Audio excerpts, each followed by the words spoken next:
dito tayo sa Marilao. Punta tayong Baguio.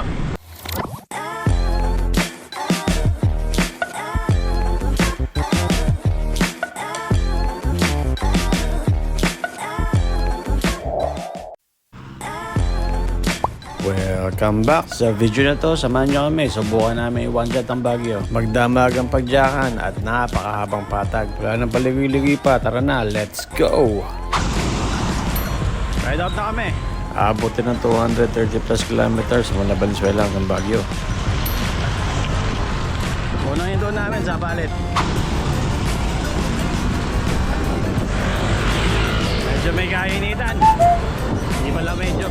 Talaga mainit pala. Sakay tayo dyan, oh. Dali.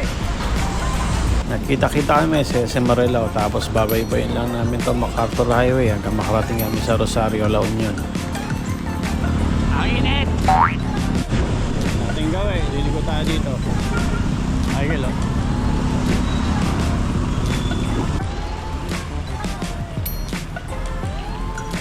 Kung gusto mong malaman yung ruta, follow mo ako sa Strava.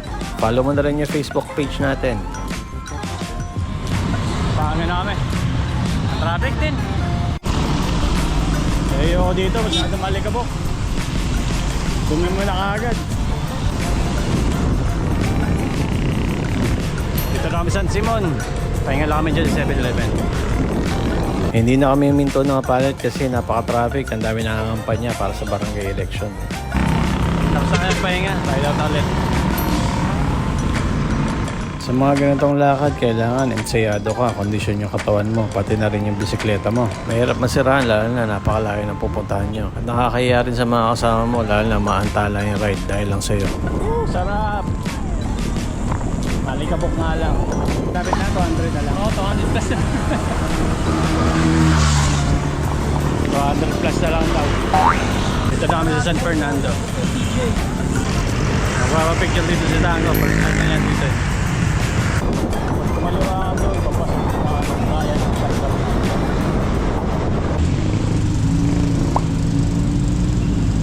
Pag nakita nyo na yung mga ilaw-ilaw na yan, malapit ang sa Angeles. Dito tayo sa SM Telebastagan.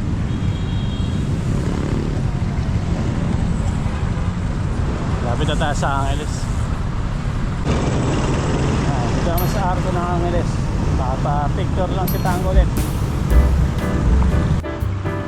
Maganda dito sa Angeles, maliwanag yung daan. At pagdating sa Mabalaka, doon na kayo maghahaponan. Bantang bridge ito, picture ulit si Tango.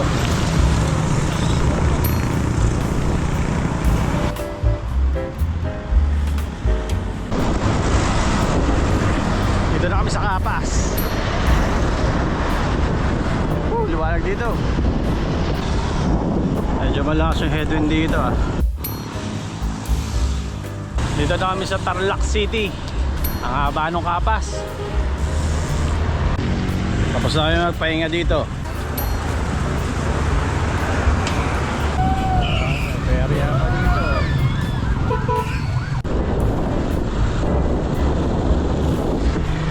Dito na kami sa Herona. Medyo may kadiliman. Pahinga muna kami dito sa Herona gas station. Nago tayo sa Mexic. Oo, nago tayo. Dito na kami sa Paniki.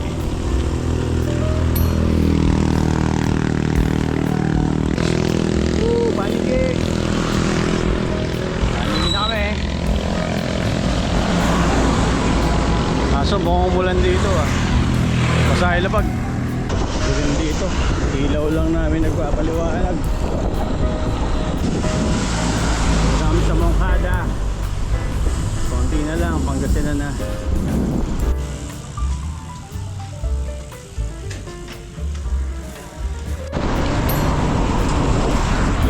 Kaya daw ulit kami, tapos na pahinga. Dilim.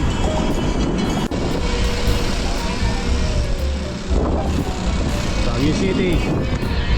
Baguio City, 81.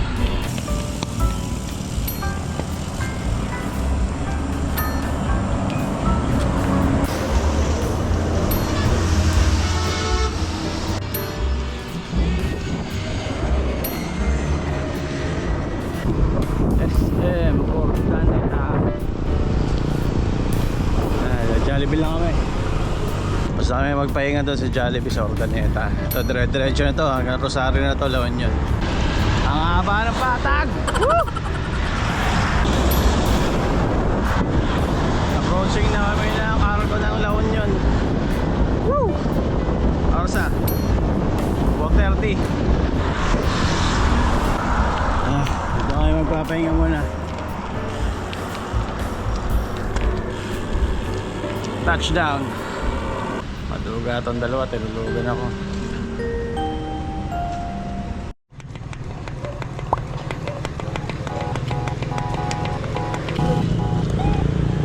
Pa-picture lang kami dito sa Arco ng Benguet.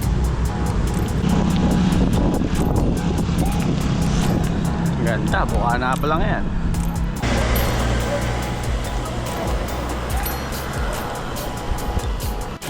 Napagpa-picture na kami doon sa Benguet Arc. Ngayon, punta na kami ng Marcos Highway. Problema pa ako sa gulong. Hindi ko alam kung yung pito sumisingaw. Ngayon pa ako bomba ng bomba dito. Nakalagay doon, sarado yung kainan mga residential lang ang pwede umakyat. Pero di ko alam, ang dahil rin dumadaan dito.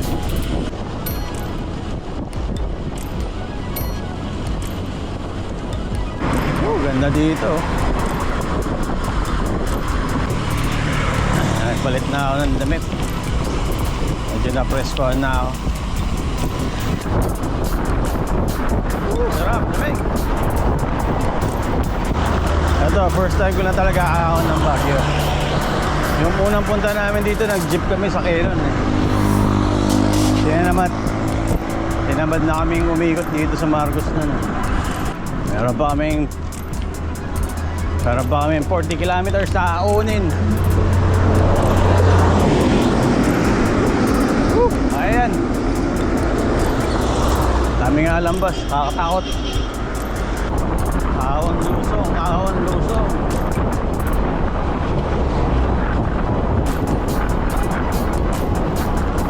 Ganda.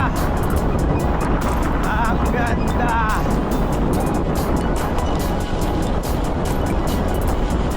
Namiss ko na tuloy magbaler. Ayoko na mga ganitong lusong. Susunod na ito, matarik na ang lalim. Yun, ito yung mga lumakbak. Sarap talaga ng bakal.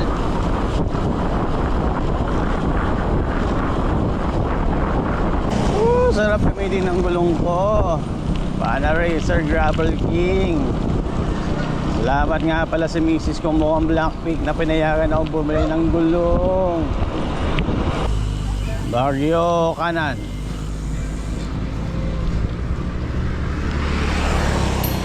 May 7-Eleven pa pala dito.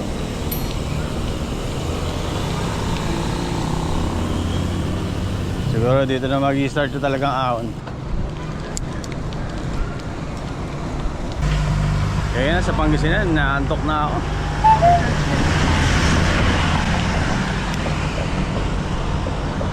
Kultura Flashway. Medyo tumatarik na dito. Ang bundok ko.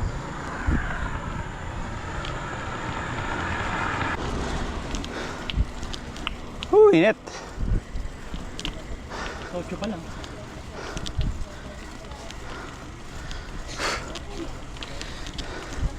Ilang oras na kayo pumapadyak. Wala pa akong tulog. Ayun, maakon pa. Ewan ko ba ba't pa natin ginagawa ito. Yan, pinapauna ko na sila. Tawag dito sa ginagawa ko, padyak pahinga. Nagpapahinga ako habang pumapadyak. Minabagalan ko lang para daw mapagod.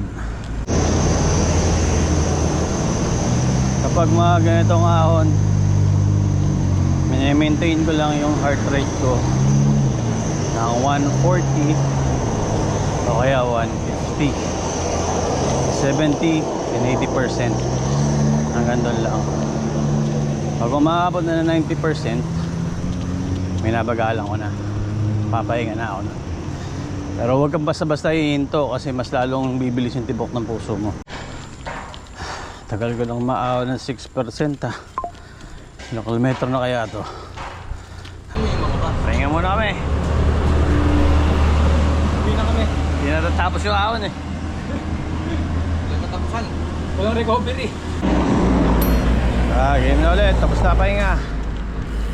Nahandok na ako habang nagpapahinga dun. Kaya nakausap namin dun sa may tindahan. Wala pa pala kami sa kalahati.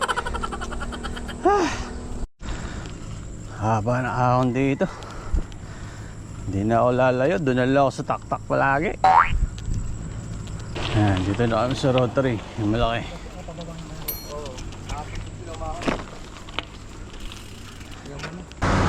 Recovery.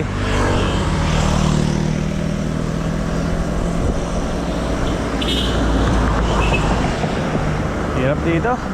Mabilis na sasakyan. Medyo mataas na kami, oh. Woo! Pero malayo pa.